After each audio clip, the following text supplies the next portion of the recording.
Krishna Krishna Hare Hare Hare Rama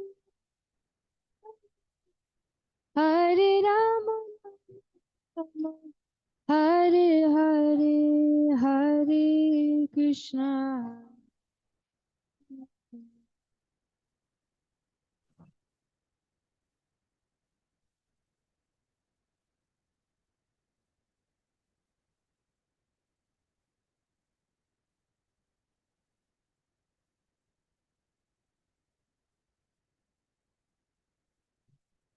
Hare Krishna, Hare Krishna, Krishna Krishna, Hare Hare, Hare Rama, Hare Rama, Rama Rama, Hare Hare, Hare.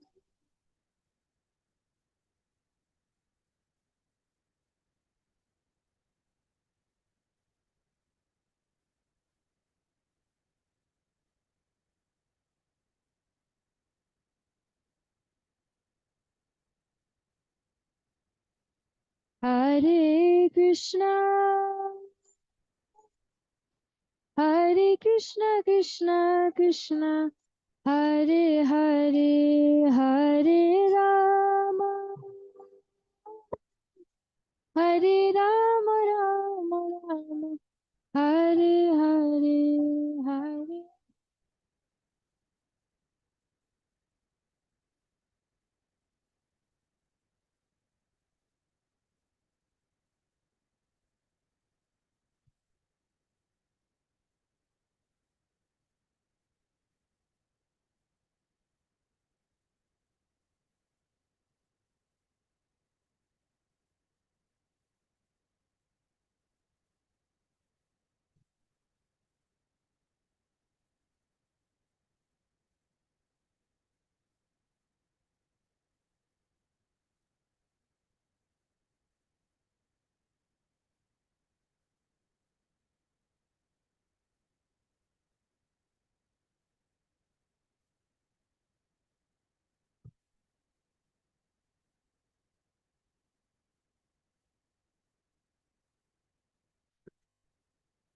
हरे कृष्ण।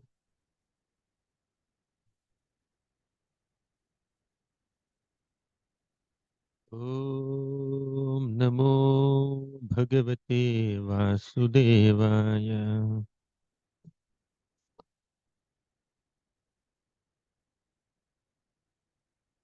ओम नमो भगवते वासुदेवाय।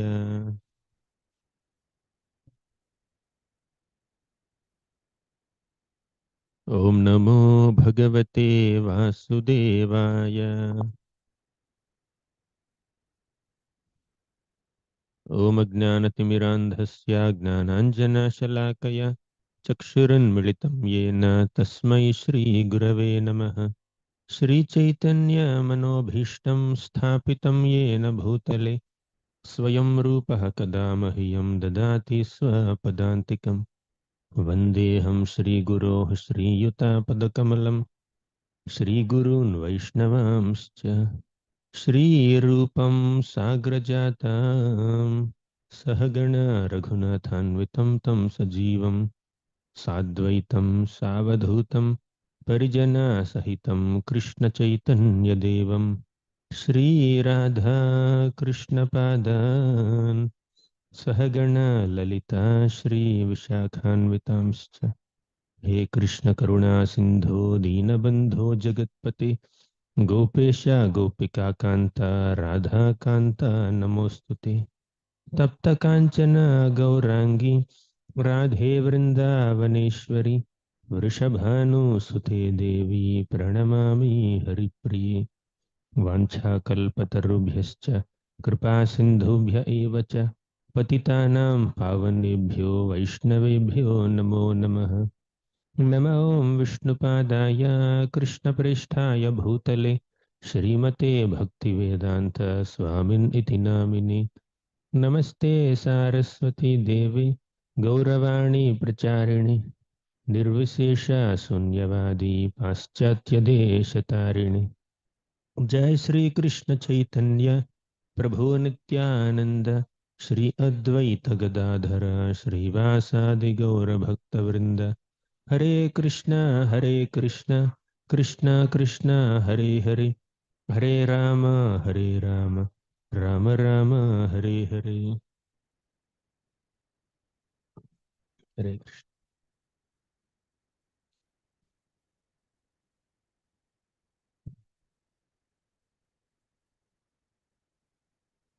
My humble obeisances to all the devotees who came for today's session. Today we will discuss on how to apply the teachings of Srimad Bhagavatam in our practical lives.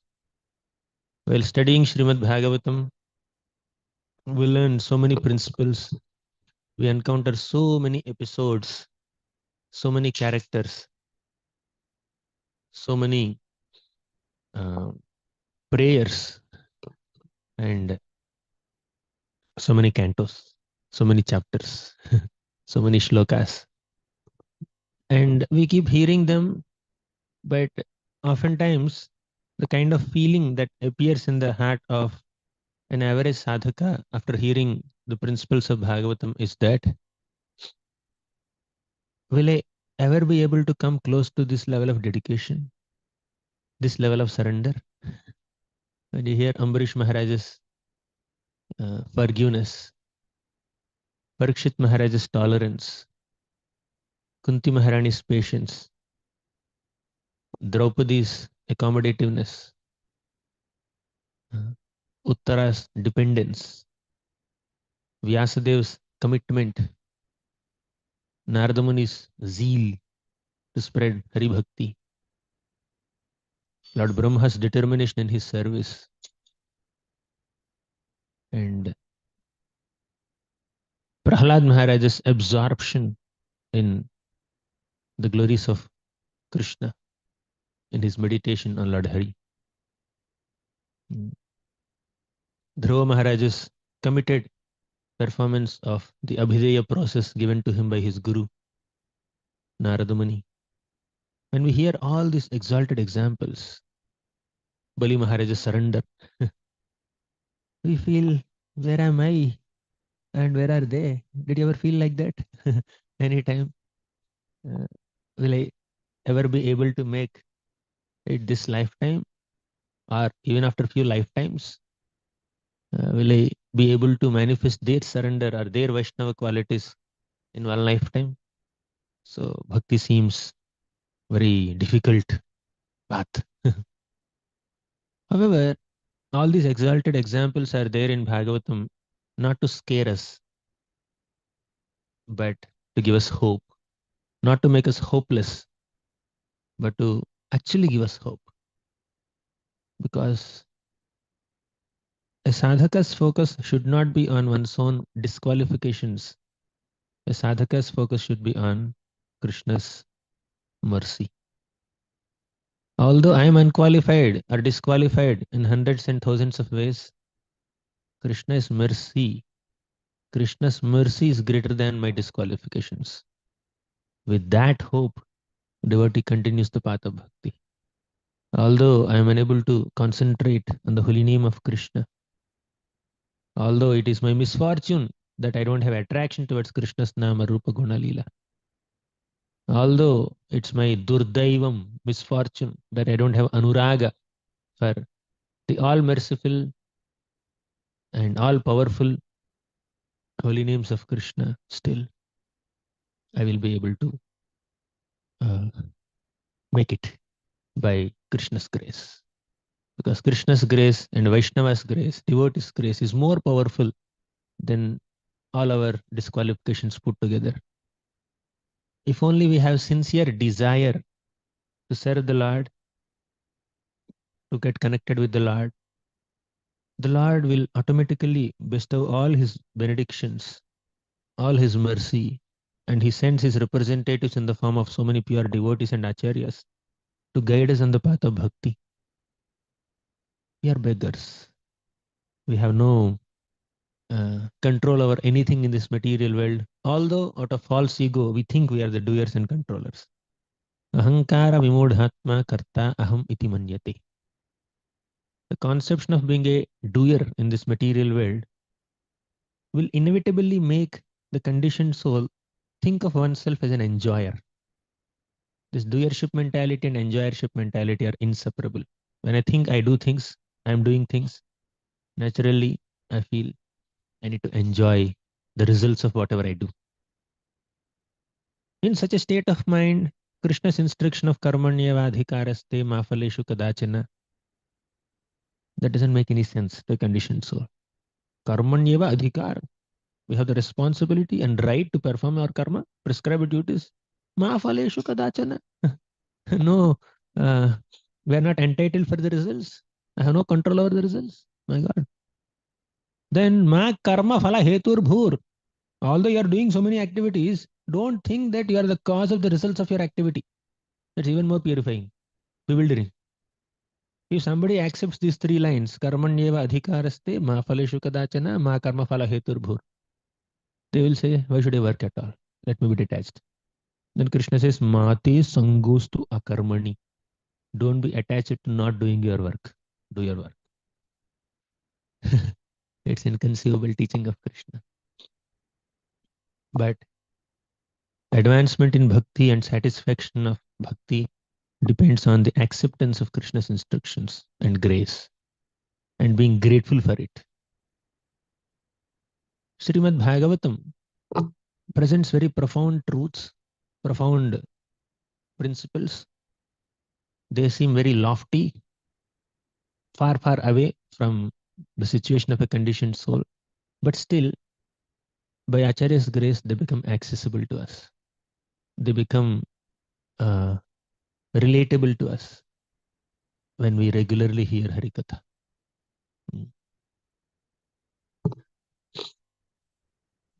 At the end of Srimad Bhagavatam, last canto, last chapter, there's a beautiful shloka.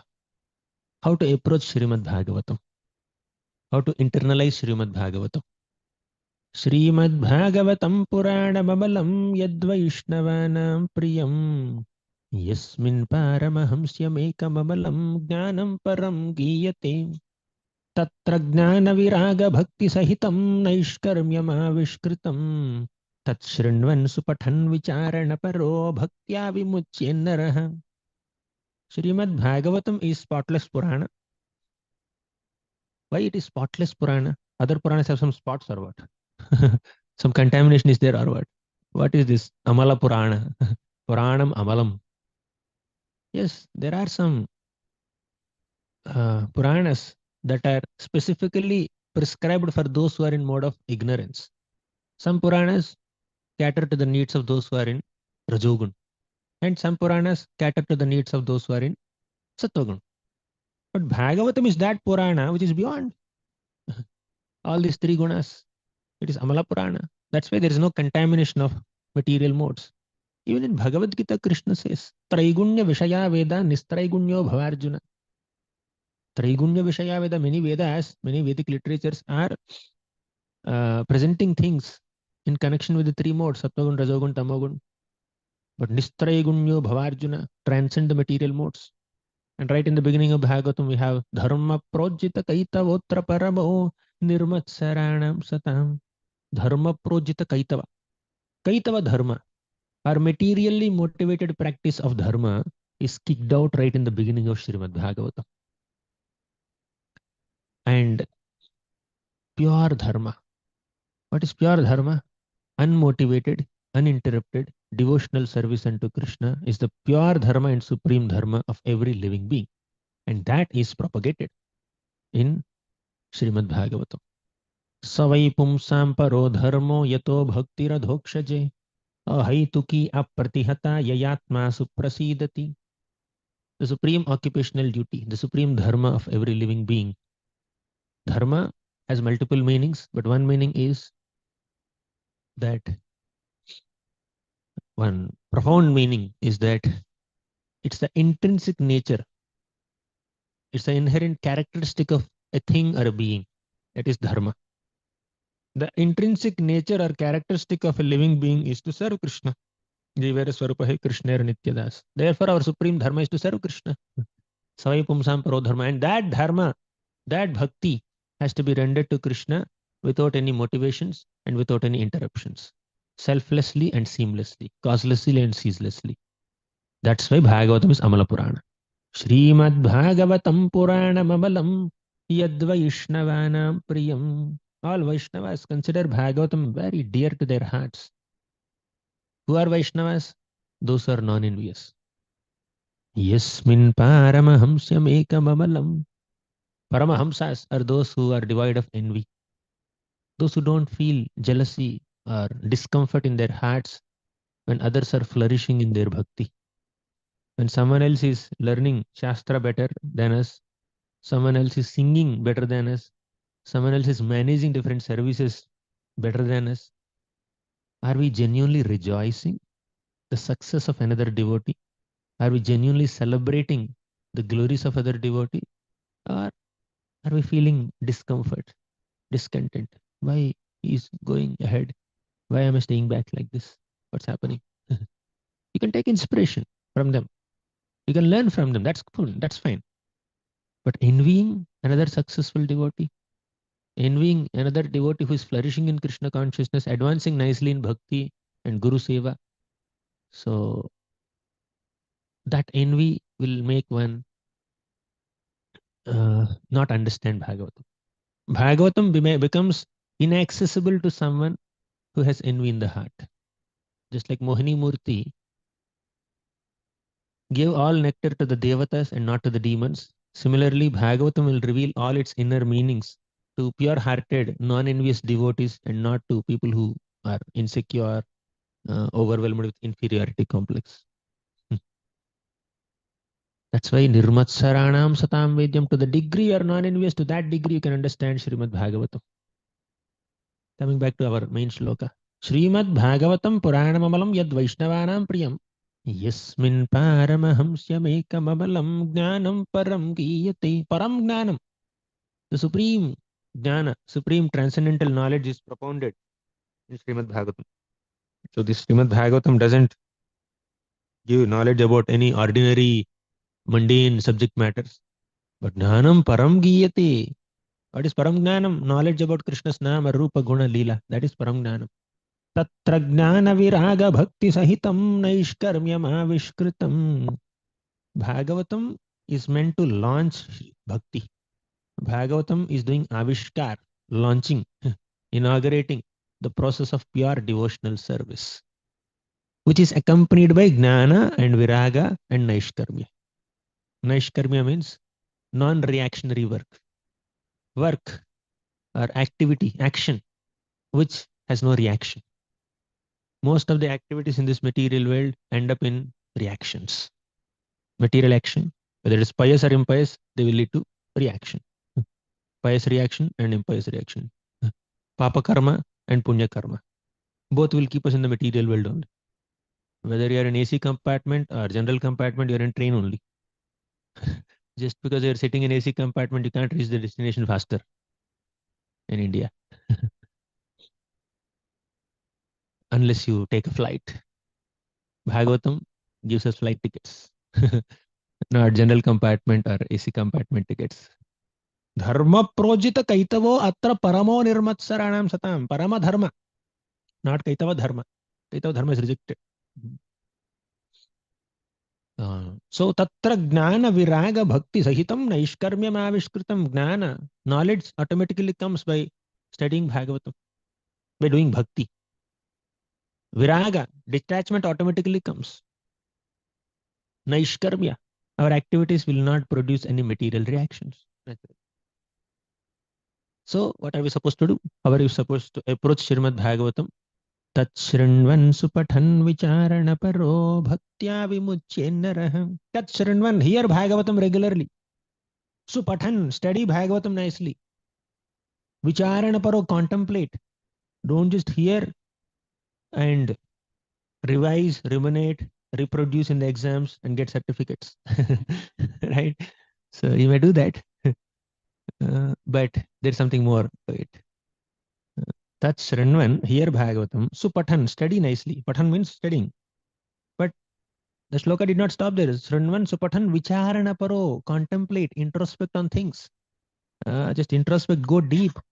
When you are reading the story of Ambrish Maharaj, meditate on the qualities of forgiveness exhibited by Ambrish Maharaj. When you are reading the story of Bali Maharaj or Parikshit Maharaj, meditate on their quality of tolerance, their devotion, their detachment.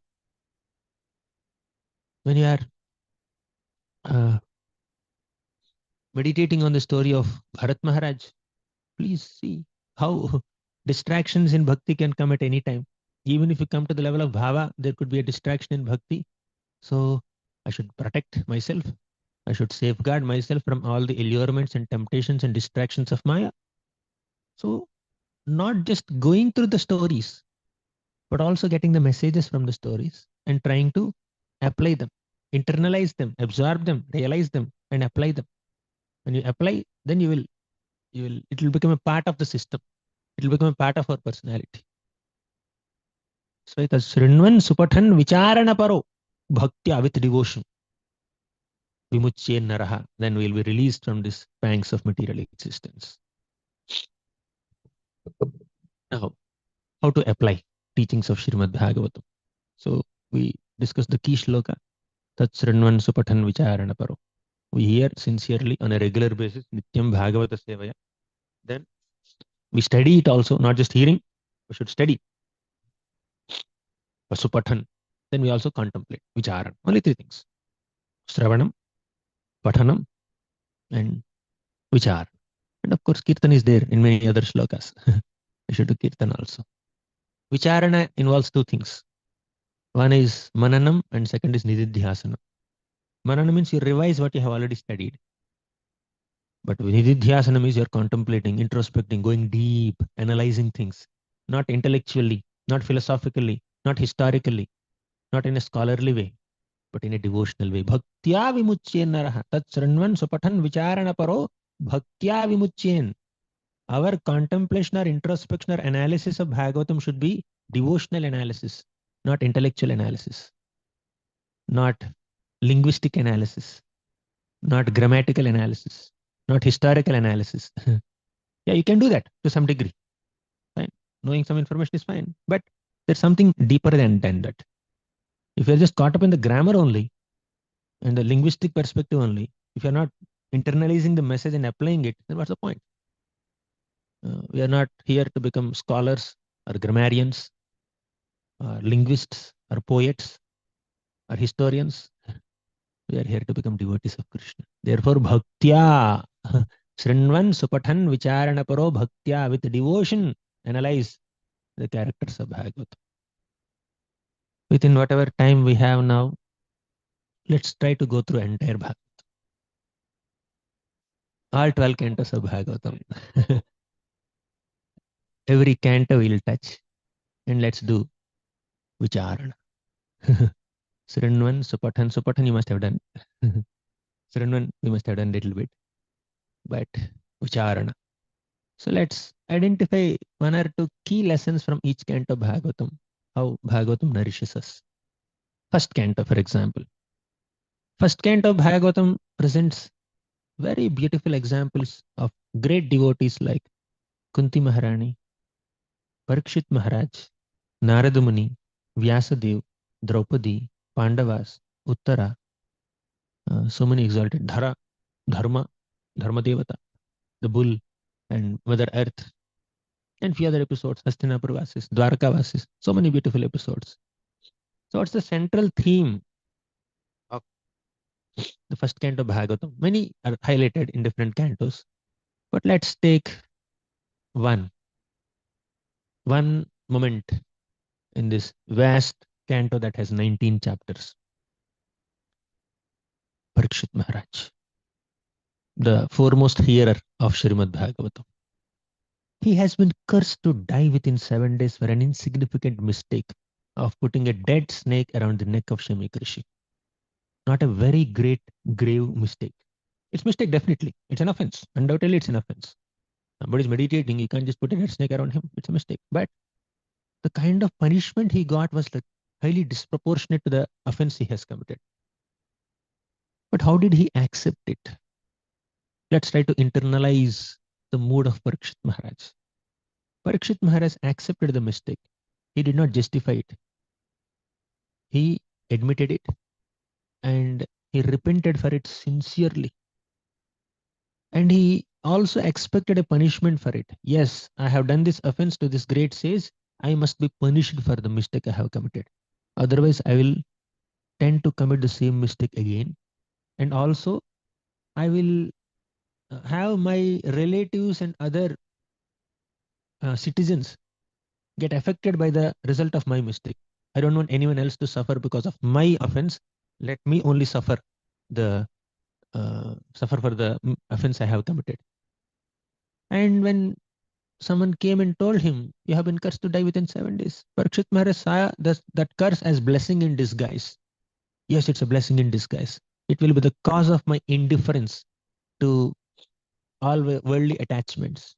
He gave his kingdom to Janamejaya and he uh, went to the bank of Ganga and he just took shelter of all the sages and said, Gayatha Vishnu Gatha. And as if someone has advertised this program, this Bhagavat Katha for 7 days, by Sukadeva Goswami to Parikshit Maharaj. So many sages, Brahmarshi, Rajarshi, Devarshi, Sanghaihi. So many Brahmarshis, Rajarshis, Devarshis, Munis, Yogis, they all assembled there without any invitation. Nobody has sent an SMS, RSVP. Right? They just manifested there. No prasad also, anyways.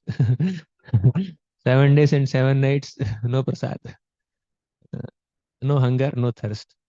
Because Pipantam tan mukham boja chutam hari kathamritam. When you're drinking the nectar of Hari Katha, there is no thirst or hunger. We are not at that level. Let's eat prasadam also.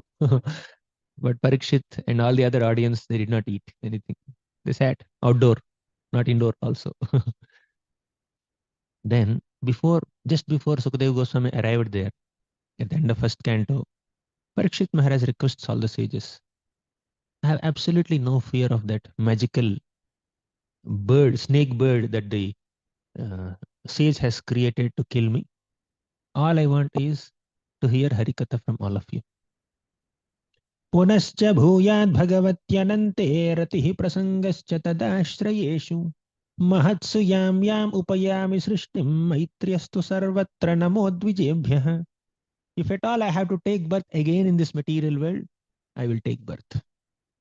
I don't want liberation. I don't want release from this cycle of birth and death. I can take birth again. But I want three things. Bhagavatyanante ratihi. I want rati, attraction, devotion towards Krishna. Then prasangascha tadashrayeshu. I want the association of those devotees who have taken shelter of Krishna. Third, maitriyastu sarvatra. I want friendly, loving relationships with all the devotees, all the living beings in general. This is the aspiration. Out of hundreds and thousands of lessons that the first canto of Bhagavatam gives us, one lesson that we can recollect today is what is the aspiration of a devotee? What's a worthy aspiration? Three worthy aspirations: love for Krishna, association of devotees, friendly relations with all living beings who are ultimately amshas of Krishna, children of Krishna. We should not hate anybody. He did not hate the boy who cursed him. One Brahmana boy cursed Parikshit Maharaj to die in 7 days.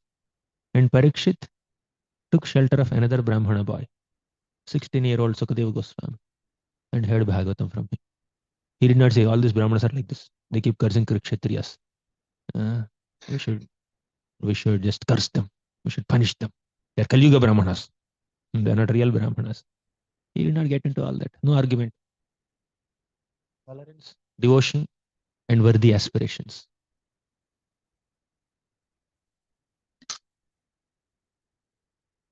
As we enter the second canto of Srimad Bhagavatam, it's a beautiful shloka. So many beautiful shlokas.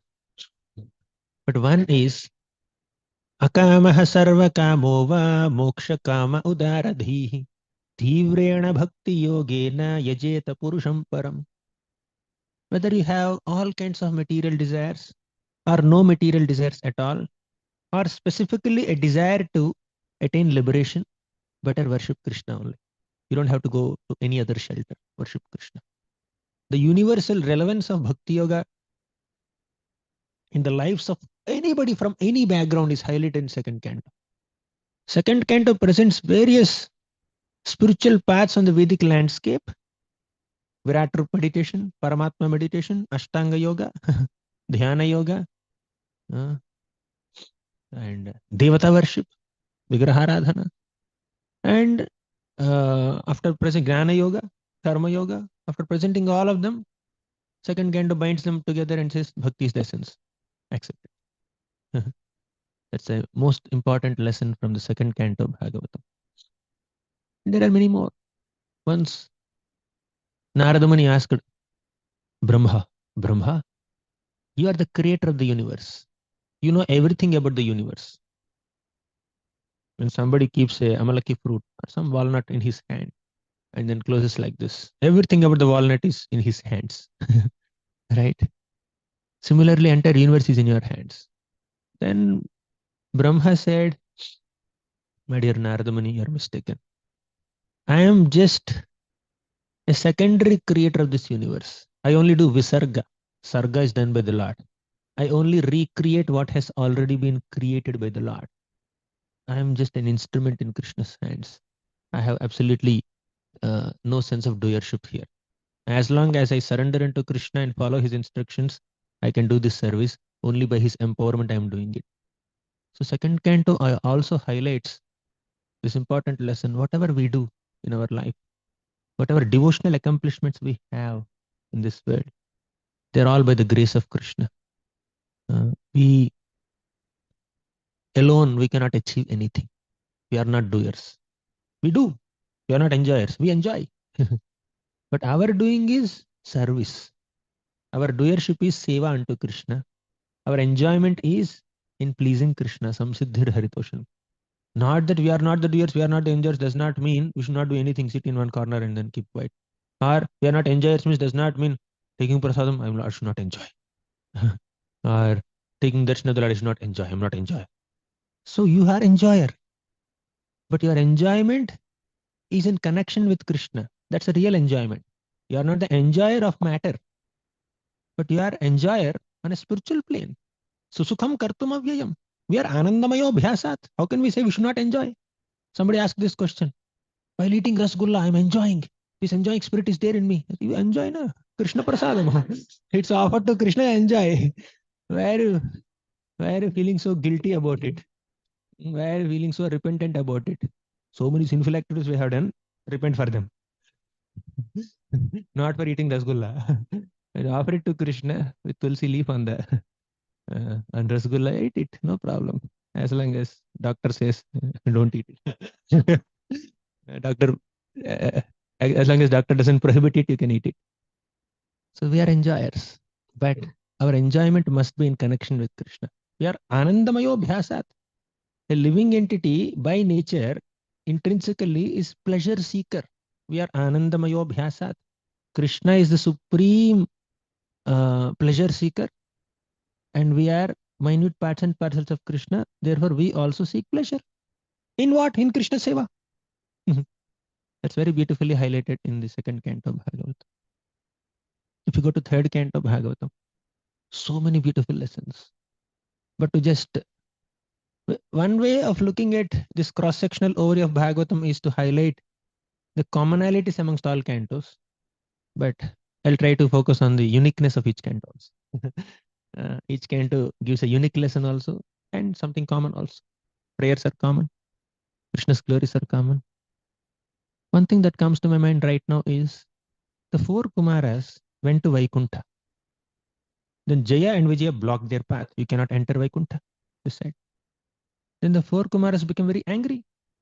You are living in Vaikuntha, which is supposed to be free from all envy, and you are manifesting a quality which is incompatible with the mode of Vaikuntha. What do you think? Some enemy will come into Vaikuntha? Why are you feeling so insecure? Why are you feeling that we are intruders? Without the Lord's sanction, without having any qualification, will we enter Vaikuntha? And even if we enter Vaikuntha, will we cause any harm? The Lord has no ability to protect himself or what? You are totally manifesting an incompatibility with Vaikuntha mood. This is called Bhagavat Pratikula Shila. Shila means character. Pratikula means unfavorable. Bhagavan means Krishna. You are manifesting Bhagavat Pratikula Shila. Means a mood that is incompatible with the expectation of the Lord. So you don't deserve to stay in Vaikuntha. Go to go to the material world as demons. Then the Lord came there and said that, oh, four Kumaras, my devotees have offended you. They did not allow you inside Vaikuntha. I'm really sorry for it. If my servants have behaved in a hostile manner towards you, I will lop off my arm. So, one lesson that we can learn from here is a master takes responsibility for the mistakes of the servant. Even if a servant does so many mistakes, a master never disowns the servant. A master never rejects the servant. The Lord definitely felt that this is not proper. I am Namo Brahmanya Devaya and they are offending Brahmanas. The Lord definitely did not like what four Kumaras did, or not Jay and Vijay did, from one perspective. There are multiple reasons. The Lord does enacts many pastimes for multiple reasons. One perspective of looking at this episode is that the Lord is owning the mistakes of his devotees and even apologizing in front of his guests. So that's one important lesson. And many other lessons are there. Then fourth canto Bhagavatam, such a beautiful canto that has so many episodes. Up to third canto Bhagavatam, we find a lot of philosophy, a lot of philosophical analysis, so many long philosophical episodes. Sattva is there. But fourth canto is having a lot of stories. First Daksha and Shiva story, then Dhruva Maharaj's story, Prithu Maharaj story, Anga Maharaj, Vena Maharaj, Prachetas, Prachina Barhi. Beautiful stories are there. Let me just recollect one. In the beginning of fourth canto Bhagavatam, we have Shiva sitting in a big assembly that's filled with so many sages and devatas. And Shiva is meditating on the Lord. Next to him was Brahma. In such a wonderful assembly, Daksha made his entrance. Everybody stood up to honor Daksha, to receive Daksha, to welcome Daksha. But two people did not stand up, Shiva and Brahma. Daksha went to Lord Brahma and offered obeisances. And Daksha noticed Shiva, who is not getting up to receive him. He said, I am superior to him. I am his father in law. I have given my daughter in marriage to him. By accepting my daughter as his wife, he has accepted a subordinate position. I don't know what logic is this. Just because Shiva married Sati, uh, how does it make Shiva inferior to Daksha? I never understood till now. But Daksha gives that logic, claiming that I'm speaking logically. I'm speaking about good manners. I'm not speaking out of envy. I'm not speaking out of arrogance. So whatever he said, I'm not, he is. That is Daksha. Daksha is very proud. But if you just go to third canto Bhagavatam slightly, Brahma created the five kinds of Nisayans in the beginning. Then he created four Kumaras. And he told them, increase the population of this universe. Four Kumaras said, we'll remain brahmacharis. We'll not marry. Forget being brahmacharis, we'll remain kids only. 5-year-old kids forever. We'll not even wear clothes also. We'll just wander like that. Then Brahma was a bit disappointed and Shiva manifested from his eyebrows, between his eyebrows. And Brahma told Shiva, you should increase the population of the universe. You have 11 expansions and you have 11 Rudranis. So you increase the population of the universe. And Shiva very obediently, very submissively tried to implement the instruction of Brahma. He created population who are also having a similar nature like him. And because Shiva is master of destruction, not creation, and is appointed to participate in creation, all the people whom he created started destroying everything that is being created. They even came to attack Brahma to kill him. Then Brahma called Shiva and said, better you go and chant Hare Krishna. You go to the forest, start meditating, take all your people also with you. I can't handle this disturbance. After that, and see, Shiva is the deity of false ego. he had absolutely no false ego. Although he is the deity of presiding deity of Ahankar, he has no Ahankar. When you could not do some service, what will you do? Give me one more chance. One more chance. Let me prove myself. But Shiva did not say that. Shiva circumambulated Brahma, offered him obeisances, went to the forest to do some meditation. That is his obedience. Shiva is extremely obedient. So he left. Then Brahma created 10 other personalities. Kardama Muni, then Atri, then many other names. I forgot the names. But one is Daksha. So all these 10 people were engaged by Brahma in creation, and Daksha is also engaged. Of all these people, Daksha is the first ranker in creation. He's expert. So he is an expert in creation, procreation, increasing the population of this universe, and everybody started clapping him. Wonderful, wonderful seva you have done. And that went into his head. He became so proud, right? I'm an expert in creation. And Brahma's main need, the current stage of creation, is to increase the population. And it is me who has contributed for this most exalted and important seva. But Shiva failed. Shiva is unsuccessful in doing this service, isn't it? Shiva failed. He went to meditate. He went to chant Hare Krishna. Who is better? Who is doing so much service on the street? or, or one who is chanting Hare Krishna in the home, in the cave? Daksha thought that I'm accomplishing so much, I'm better than Shiva. So this is immaturity, sheer immaturity, arrogance. We should do service to Krishna undoubtedly. We should do so much hard work. We should extend our. We should be very creative.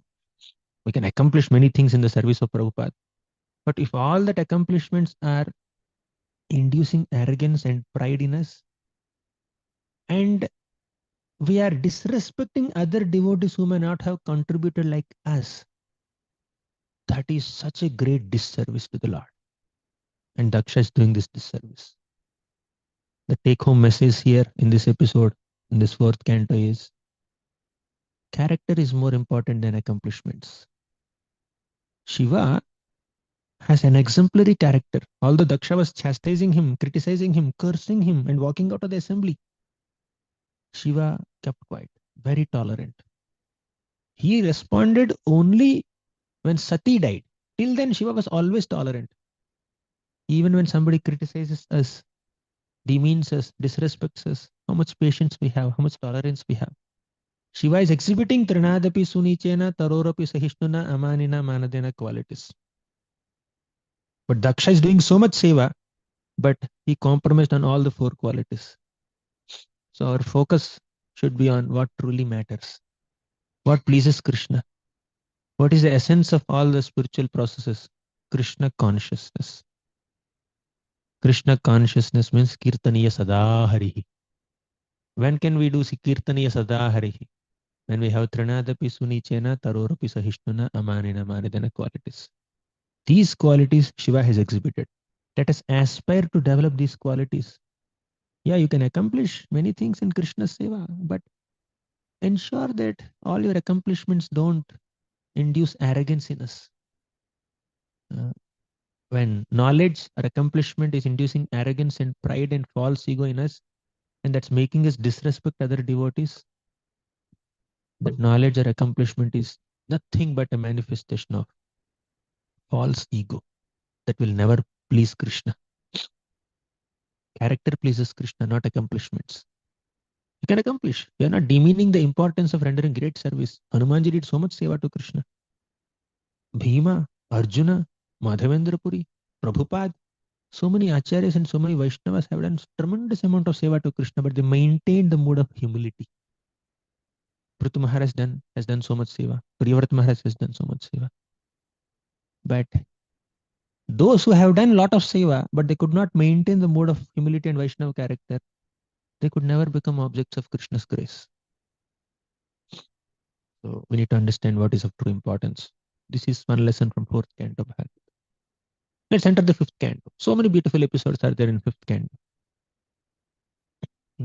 Priyavrata Maharaj, Agnidhra, Harshabhadev, Bharat Maharaj, Gaya, residents of Jambudvipa. So many beautiful episodes in Bhagavatam, 5th canto. But let's discuss a bit on the episode of Bharat Maharaj.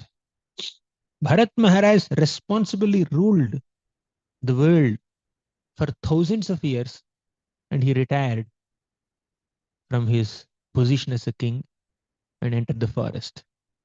He did not have lust. He did not have envy. He did not have greed. He has absolutely no pride. But he had humility, compassion, tolerance, patience, kindness, extending a helping hand when others are in need. He has those qualities. Maya attacked him through those qualities. Although we are supposed to cultivate good qualities, we need to understand that Maya can attack us through through good qualities also. He did not have bad qualities. He had compassion, and Maya attacked him through compassion. And he became so compassionate on the deer. By being overly affectionate to the deer, he compromised on all his spiritual practices. He forgot his sadhana. While doing sadhana, he is waking up sometimes. He is opening his eyes sometimes and looking at the deer. Oh, how is the deer doing? When he goes out to collect some sacrificial ingredients and worship paraphernalia, he would say, he would make the deer walk on the soft grassy path, and he would walk on very rough thorny path. So to that degree, he became very infatuated, thinking that he's the protector, he's the controller. I am the master of this deer. Without me nourishing and maintaining this deer will die. Who are we to maintain? Narada Muni told the same thing to Yudhishthira Maharaj. Yudhishthira Maharaj was overwhelmed, thinking that Gandhari, Dhartarashtra, Vidura, they left me. How will they maintain themselves? Narada Muni said, you are thinking you are the maintainer. You are not maintainer. Ahastani sahastana vapadani chatushpadam falguni tatra mahatam jivo jivasya jivanam. It is the Lord who is maintaining. He has created a system. One jiva depends on another jiva for its sustenance, and the Lord has created this system. And who are you to claim that I am the maintainer? I am the master. I am the controller. What nonsense is this? Focus on the service the Lord has given you. Don't think you are the maintainer. You can maintain, you can protect people, but not in the mode of doer, but in the mode of a humble representative of Krishna. We are not replacements for Krishna. We are representatives of Krishna. Our focus should not be on our accomplishment. We should not be an accomplishment consciousness. We should be an instrument consciousness. Nimittamatram bhava savyasachin. So Bharat Maharaj was thinking himself to be the protector of this deer. He had so much of love and affection and obsession for devotional service on the bhava plane. But all that obsession and affection and infatuation was diverted towards the deer. Not even trying to do something to the deer on a spiritual plane. But only, it's not the deer is just doing Harinam Sankirtan. Just like Shivananda Sen showed some compassion on the dog. And ultimately, dog also participated in Harinam Sankirtan, and then dog got mercy of Lord Chaitanya, and he went back to Godhead. That's fine. Devotee may show some compassion on animals also, but that's on a spiritual plane. If the compassion is on material plane, that compassion is a distraction. Don't make compassion into distraction. Compassion is an elevated quality. But Maya is so powerful that our quality of compassion will be converted by Maya into distraction, deviation from Krishna consciousness.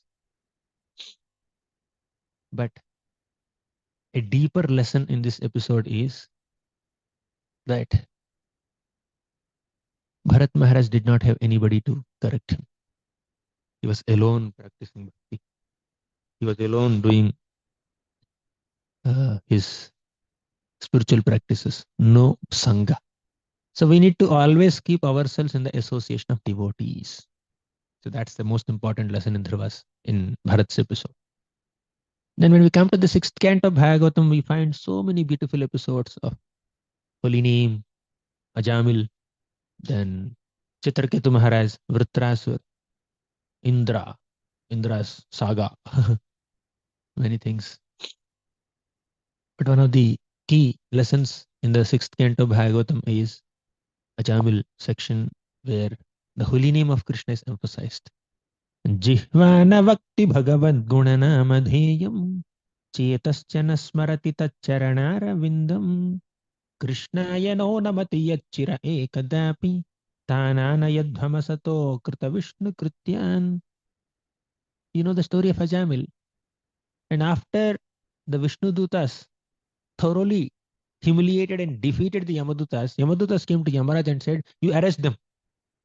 You arrest Vishnudutas and come, bring them here and then punish them.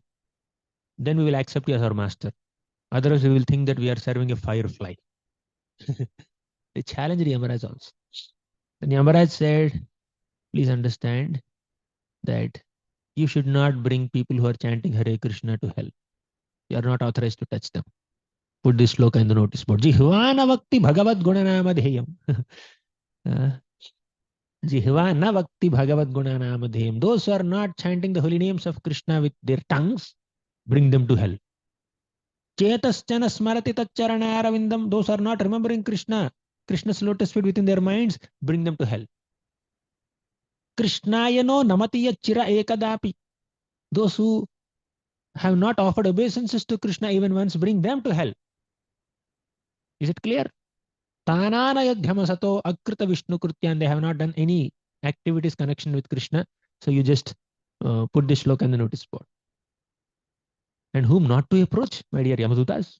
He said, Te deva siddha parigita pavitra gatha ye sadhava samadrisho bhagavat prapannaha tannopasidata harer gadaya bhiguptan naishambhayam nachavayah prabhavama dandi. Great devotees of the Lord who are absorbed in uh, their devotional practices. Te deva siddha parigita pavitra gatha. Their glories are sung even by great siddha purushas, great sages also.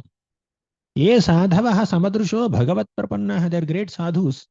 Samadrusha, they have equanimity. Bhagavat prapanna, they are completely surrendered unto the Lord. So never try to approach them. Lord's Gada, Kaumudiki Gada is always protecting them, circling them like this. Kaumudiki Gada has created a protective circle around all the Vaishnavas. Whether we know it or not, the circle is there around all of us. Whoever tries to enter this circle, especially the Yamadutas, they will be hit by Kaumudiki on their heads. Okay. This is what uh, Yamaraj told the Yamadutas. These are the policies, SOPs of Yamalok. विष्णोर्नामैव पुंसां शमलमपहरत् पुण्यमुत्पादयच्च ब्रह्मादिस्थानभोगात् विरतिमतगुरोः श्रीपदद्वन्द्वभक्तिं तत्त्वज्ञानं च विष्णोर् इह मृतिजननभ्रान्तिबीजं च दग्ध्वा सम्पूर्णानन्दबोधे प्रभवतु भवतो भूतये कृष्णनाम. Vishnor Namaiva Pumsam Shamalamapa Punyamutpadayaccha. If you chant the holy names of Narayana, Krishna, Vishnu, Shamalamapa Punyamutpadayaccha, all your mala contamination of anarthas is completely eradicated and you will get punya. Not this material punya that takes you to the heavenly planets, spiritual punya that takes you to the spiritual world. Punya is of two types, material punya and spiritual punya. Punya Shravana Kirtana. Shravana Kirtana is never punya, ordinary materialistic piety. It's spiritual piety. Not only that, Brahmadisthana bhogat viratimatha guroho shripadadvandva bhaktim. You want to intensify your dedication to the lotus feet of Guru? Chant the holy names of Krishna. You want to develop detachment from everything that is material? Chant the holy names of Krishna. Brahmadisthana bhogat viratim. You will not have any attraction to even the position of Brahma if you chant the holy names of Krishna. But in this little management, Brahma's position is insignificant for a devotee who's chanting the holy names of Krishna, technically speaking. But in our little, societies or little small, communities, we may aspire for some position. Oh, I need this designation. I need to be head of this department. Okay, because I'm serving since 3 years, 5 years, right? There is some consciously or unconsciously there is an attraction towards a position. But when we sincerely chant the holy names of Krishna, we will be detached from all positions. Even if we assume some positions in this world, that's only as a part of Krishna's seva. No mood to enjoy that position. Next. Virati matha guroho Sripadadvandva bhaktim. Guroho Sripadadvandva bhaktim. If you want to have Guru Bhakti, devotion unto the lotus feet of Guru, better chant the holy names of Krishna. The power of Krishna's holy names is so much that it will make us more dedicated and surrender to the instructions of Guru, lotus feet of Guru, mood of Guru, expectations of Guru. Chanting is like that. Ajamil chanted without faith. What will happen if you chant with faith? Ajamil chanted by committing so many sinful activities. What will happen if we chant by not by following four regulative principles? Ajamil chanted at the time of death. What will happen if we chant throughout the lifetime? Ajamil chanted to indicate his son. What will happen if we chant to indicate the Lord himself? So this is the glory of Ajamil, glory of holy name in the sixth canto. In the seventh canto, we see such a beautiful episode of Prahlad Maharaj and Hiranyakashipu. One important lesson that we can internalize and try to apply in our lives is selflessness in bhakti and humility. Although Brahma came to our dear Prahlad Maharaj and said, all of us offered prayers to Narasimhadev.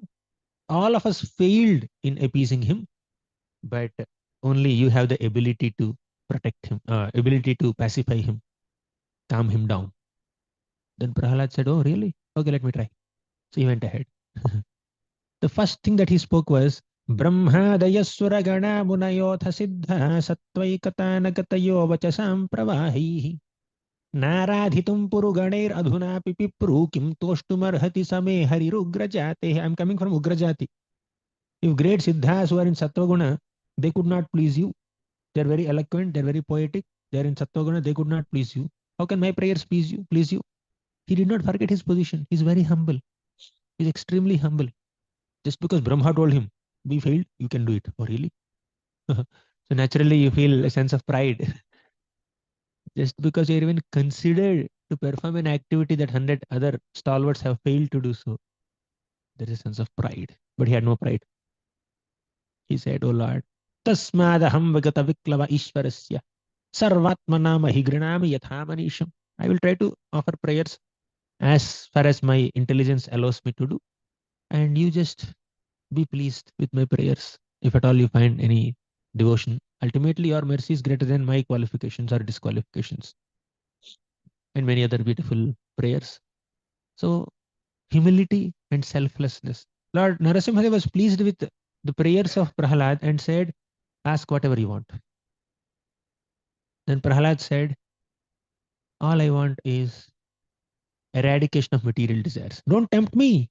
I did not perform service unto you, devotional service unto you for some material benefits. I don't want to exchange my devotional service for some material benefits. You just offer, you just be my eternal master. I'll be your selfless servant. No other relation, no other connection between us. If at all you want to offer any boon, please protect my father. Show some mercy on him. So this is the mood of Prahlad Maharaj. Complete utter humility and dependence on the Lord. Absolutely no interest in any material desires. And praying for the upliftment of one who tried to kill him in 100 different ways. With absolutely no grudge. With absolutely no envy. With absolutely no pride. Can we love someone? Can we pray for someone who harmed us in 100 different ways? Even if he's another sadhaka. Even if another devotee just does something or says something that causes some discomfort to us, we feel like cutting relationship with them. He has behaved in ways that are not uh, comforting me, not appealing to me. He's acting against my will. Therefore, I cut a relationship with him. How many millions of times we have acted against Krishna's will? He doesn't want to cut our relationship with us, any of us. He wants to stay right within our hearts. who can be closer to us than someone who is staying right in within our hearts? He has no inclination to cut relationships. Cutting relationships is a symptom of false ego. When there's an incompatibility, yes, stay away. That's what Lord Chaitanya Mahaprabhu said. Asat sangatyage hi Vaishnavachar. Asat sangatyag is important, favorable to bhakti. But even if you do tyaga of asat sanga, you are praying for those asat people. That is a compassionate Vaishnava. That's what Prahalad also did. नैवो द्विजे परदुरत्यय वैतरण्याः त्वद्वीर्यगाय नमः मृतमग्नचित्ताः शोचे ततो विमुखचेतस इन्द्रियार्था माया सुखाय भरमुद्वहतो विमूढान्. I'm compassionate. I'm very concerned about all these people who are struggling in Maya Sukha. This is Prahalad's compassion.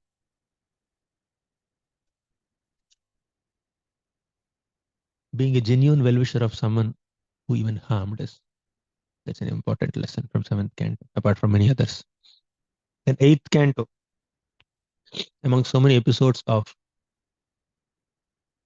Gajendra, Samudra Manthan, Bali Maharaj. Let's meditate a little bit for 2-3 minutes on Gajendra. Gajendra definitely prayed for liberation initially. He said, "Oh Lord, please come and protect me. You are the cause of all causes. Namo namaste khila karanaya nishkaranaya adbhuta karanaya sarvagamamnaya maharnavaya namopavargaya parayanaya madrik prapanna pashupasha vimokshadaya मुक्ताय भूरि करुणाय नमोलयाय स्वांशेन सर्वतनुभृन्मनसि प्रतीत प्रत्यग्दृशे भगवते बृहते नमस्ते." So Gajendra established that although all these devatas have the ability to protect me, they have no compassion to protect me. They have no intention to protect me. Although all these elephants are concerned about me, compassionate on me, they have no ability to protect me, no capacity. Oh Lord, some people in this world has the ability to protect us, but they have no intention to protect us. And some people have intention to protect us, but they have no ability. Some people have compassion, but they have no capacity. Some people have capacity, but they have no compassion. Only you have both. Come and protect. Although initially he prayed for protection, Pashupasha Vimokshanaya, later he said, "Oh Lord, even after you protect me, don't think that I will continue in this animal body, ignorant animal body here. I want to be released from this ignorance." The real prayer of a devotee is not release from a material difficulty. The real prayer of a devotee is a release from false ego, release from ignorance, release from a mentality to enjoy in this world. Difficulty comes. If the difficulty is helping me to take shelter of Krishna, what's the problem? No problem. I will just take shelter of Krishna. That's good. I'm connecting with Krishna. That's what Kunti Maharani also prayed. But the point is, I have an enjoyership mentality. I'm ignorant. I'm egoistic. Please destroy that.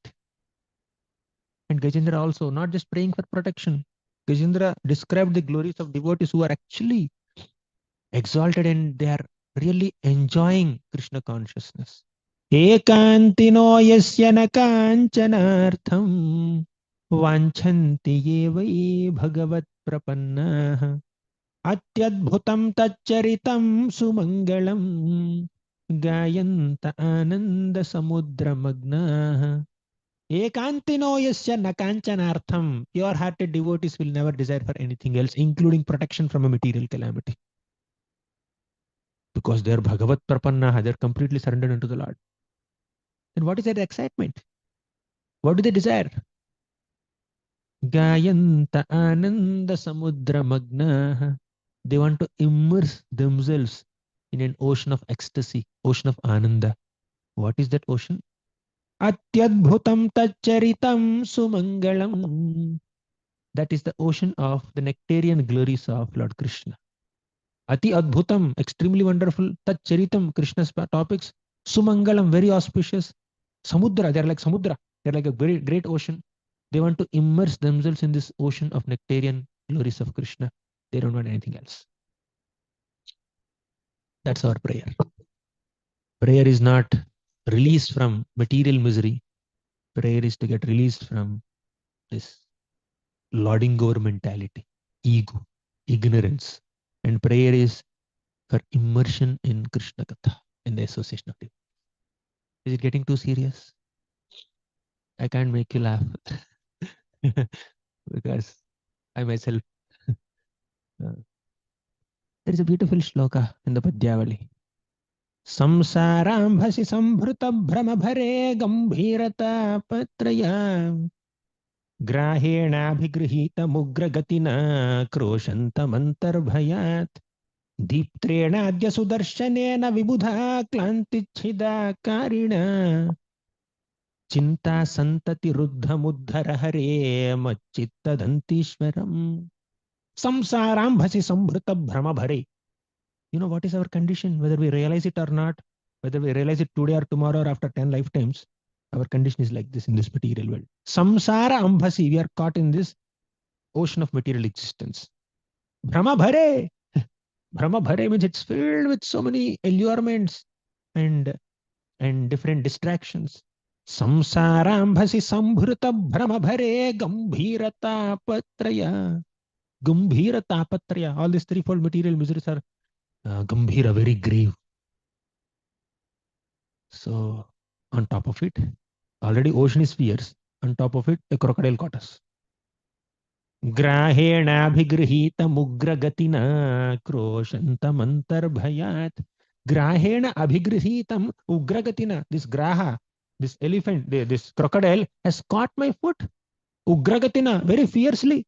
I thought it will leave me in 1 day or 2 days, or 1 hour or 2 hours. But for 1,000 years, it's holding on to my feet. ग्राहेणाभिगृहीतमुग्रगतिना आक्रोशंतम अंतर्भयात. Akrosha means crying piteously. Antarbhayat, because of so much fear within. So much of fear is there inside. He's crying piteously. For what? Deeptrena adya sudarshanena vibudha klantichhida karina. Please release your effulgent Sudarshan chakra that has the track record of protecting even great devatas also from all miseries. Chinta santati ruddhamuddhara hare macchitta dantishwaram. Macchitta, my mind is, my consciousness is dantishwaram, like Gajendra. My consciousness is like Gajendra. What is Gajendra's situation? Caught up in this samsara ocean, caught up by crocodile. My mind is also like that. The real prayer is not to release from crocodile. The real prayer is, please release me from ignorance. Release me from ego. The 9th canto of Bhagavatam has so many small episodes. One of the most prominent and my favorite episode is Ambarish Maharaj. How much forgiveness he had.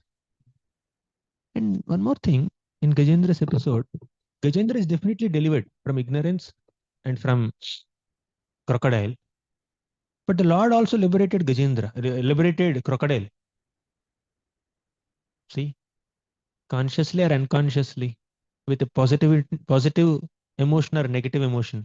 If you hold on to the lotus feet of a Vaishnava, the Lord will liberate you also. Crocodile caught the lotus feet of Gajendra. Gajendra was a devotee. Gajendra is offering prayers. Although the intention was impure, still there is a transformation. That's the power of bhakti. Somehow or the other coming in contact with the Vaishnava. 9th canto, we have the example of Ambarish Maharaj. Ambarish Maharaj was attacked by Durvasa Muni, and Durvasa Muni tried to kill Ambarish Maharaj by a fiery demon, and Sudarshan Chakra protected him. And Durvasa Muni went to Brahmanda Brahman, and he came back and fell at the feet of Ambarish Maharaj. To cut the long story short, you know what Ambarish Maharaj did? The height of forgiveness. If only we can cultivate this quality of forgiveness, life will become perfect. In fact, for a Vaishnava, there is no question of forgiveness only, because he never takes offense. A devotee never takes offense. So devotee never has to say, I forgive you. I'm forgiving you. Don't worry. Mashucha. Devotee doesn't have to say it at all because he never took offense. There is a question of forgiveness. So forgiveness quality doesn't exist in the dictionary of a devotee. But for all practical purposes, we We call this mentality of a devotee forgiveness. Durvasmani fell at the feet of Ambrish Maharaj. Ambrish felt very uncomfortable. Such a great sage falling at my sannyasi, sage, brahmana. I'm a kshatriya. I'm a grahastha. I'm a king. I'm not a renunciant like him. I'm lower than him in all ways. But he's falling at my feet. He felt very uncomfortable. Then he prayed to Sudarshan Chakra. Whatever pious credits I have, whatever spiritual credits I have, in exchange for all those pious and spiritual credits, save the life of this Brahmana. To that degree, Ambrish Maharaj is forgiving. Desiring the well-being of someone who tried to harm you and kill you. This is what Bhagavatam is teaching us. We can try. At least to be well-wishers of other people who must have helped us instead of being so self-centric. If Ambrish Maharaj can pray for the well-being of Durvasamuni, why can't we pray for the well-being of another devotee struggling sadhaka? I'll conclude remaining 4 cantos in few minutes. Mm. But you know what Ambrish Maharaj said? That Durvasamuni, you came to take prasad in my home, but I could not feed you. That one full year when Durvasamuni was doing Brahmanda Brahman, Ambrish Maharaj did not eat anything. His fasting extended for 1 more year. And when Durvasmuni fell at the feet of Ambrish Maharaj, he prayed for Durvasmuni and he said, can you please take prasad in my home? Can you just imagine the Vaishnava quality of Ambrish Maharaj? He is not thinking what great injustice has happened to himself, how he was being mistreated. When Durvasmuni fell at the feet of Ambrish Maharaj, he was not thinking, yeah, you deserve this. Fall at my feet. This is what you are supposed to be doing. He was not thinking like that at all. Acha, you have come back to your senses. I'm waiting for this, that you surrender unto me. Now your life is in my hands. If I don't pray, Sudarshan Chakra can do anything. Okay, shall I tell him? Shall I give a green signal to Sudarshan Chakra? He's not thinking like that. Sometimes we act like that with other devotees. See, I told you not to do it. Finally, you have come to me, right? I'll show you. Sometimes, as practicing devotees, also we kind of have a sense of doership, try to purify other people as if we are the purifying agents. The Lord has appointed us to purify the whole world, self-appointed purifiers of all sadhakas. But he's saying, I could not feed you. Can you please take prasad? You may think it's too sentimental, no logic. That's what Vaishnavism is. That's what Vaishnavism is. When another devotee is in trouble, you apply all logic. When somebody causes harm to you, then you exhibit patience, tolerance, forgiveness. That's what Amrish Maharaj is. So then, 10th canto Bhagavatam, it is an ocean of ecstasy. So many instructive lessons. But let's not discuss an instructive lesson. Let's discuss the sweetness of Krishna.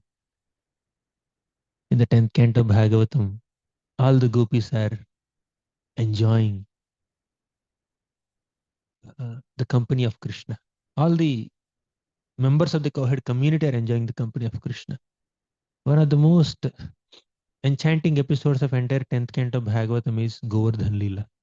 Krishna lifts Govardhan mountain and he gives the experience of seeing, gives this experience to every single member of cowherd community that he or she is seeing Krishna only, smiling at Krishna only, and Krishna is looking at him or her only. Of all the opulences that Krishna has or Krishna exhibits, the topmost opulence of Krishna is his intention to, is his desire to, is his zeal and endeavor to please his devotees. So Krishna reciprocates with the intense love and affection of his devotees, the Vrajavasis in 10th canto hundreds of times.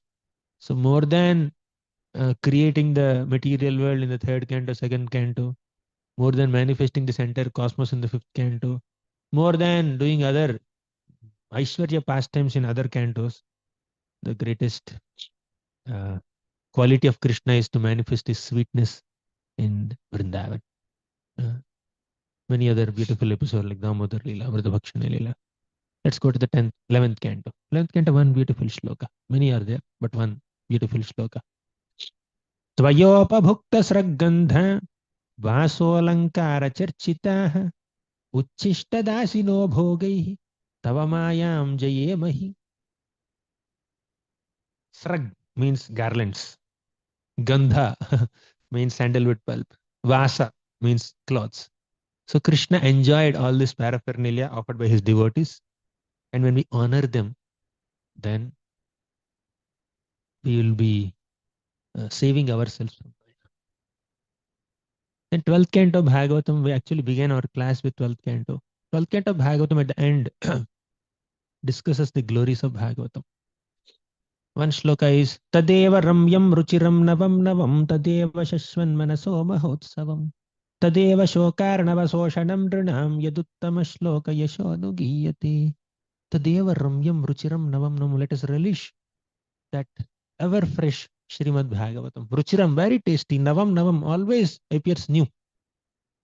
One reason why it appears new is we forget all the way here repeatedly. Another reason why it appears new is it always illuminates our perspectives in different ways. Just like a prism, we take a prism and then just move like this. Multiple colors will come in the sunlight, especially. Similarly, take one shloka of Bhagavatam, one episode of the Bhagavatam, keep moving like this. You will find very, very illuminating perspectives and lessons from that pastime. One shloka, my God, so many meanings it can reveal. Tadeva Shashwan Manaso Mahotsavam. That's the greatest Mahotsava, greatest celebration for the mind. Tadeva Shokarnava Soshanam Dranam. If at all you are getting overwhelmed by shoka, lamentation in this world, take shelter of Srimad Bhagavatam. Do Srinvan, Supathan, Vicharana. Just do these three things. Then Shokarnava can completely be vanquished and destroyed and dried up. Yaduttama Shloka Yashonugiyate. Because Bhagavatam glorifies the pastimes of Uttama Shloka. These are a few lessons and practical application perspectives of some episodes of Srimad Bhagavatam. Thank you very much. Granthara Srimad Bhagavatam ki jai, Srila Prabhupada ki jai. And I would like to express my heartfelt gratitude to all the devotees at ISKCON Silicon Valley. I am very, very inspired by your eagerness to hear Krishna Katha. That is enthusing me to meditate on the glories of Lord Hari. And apart from eagerness in Krishna Katha, doing so many services, one of the most exciting and enchanting qualities of this community is the personalism, love and affection that they shower upon all the devotees, upon each other, and upon visitors also. So I saw a wonderful example of Vaishnava relationships, good culture. One child has multiple mothers. Means so many mothers are showering affection on each child. The way they are treating children. I was in the kids camp last couple of days, and also friendly with each other, being conscious of each other's comfort, and a great enthusiasm to befriend with other devotees and only see good qualities of other devotees. This is Vaishnava culture. This is Sri Chaitanya Charitamrita culture. Last time also I came, and this time also I'm carrying a lot of sweet memories and a lot of inspiration, seeing the examples of wonderful devotees. So I am grateful to all of you in my travels.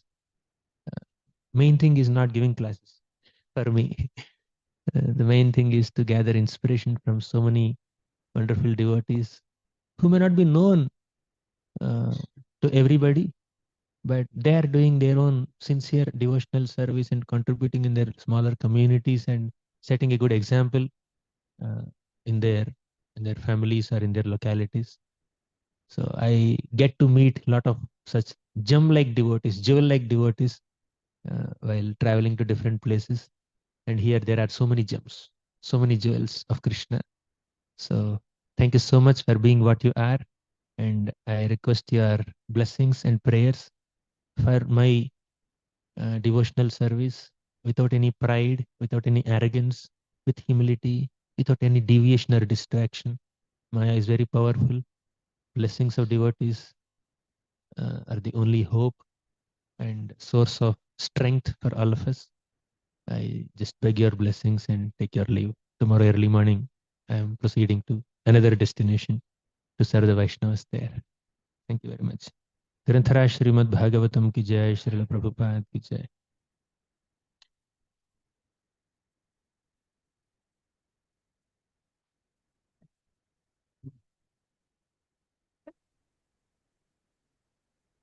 Hare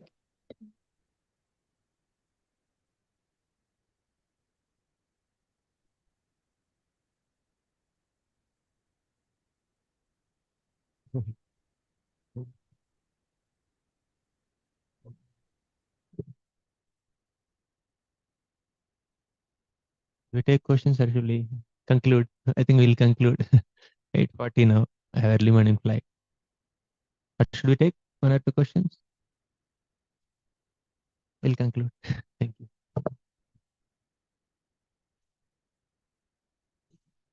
And sorry if I have caused any inconvenience to any of you in these last 3-4 days.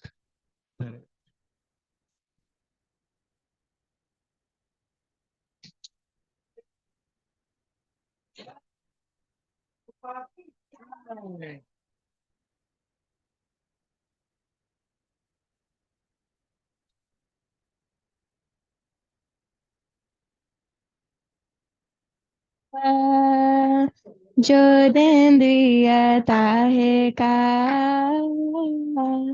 जीवे पीले विषय सागोरे तार मध्य जीवा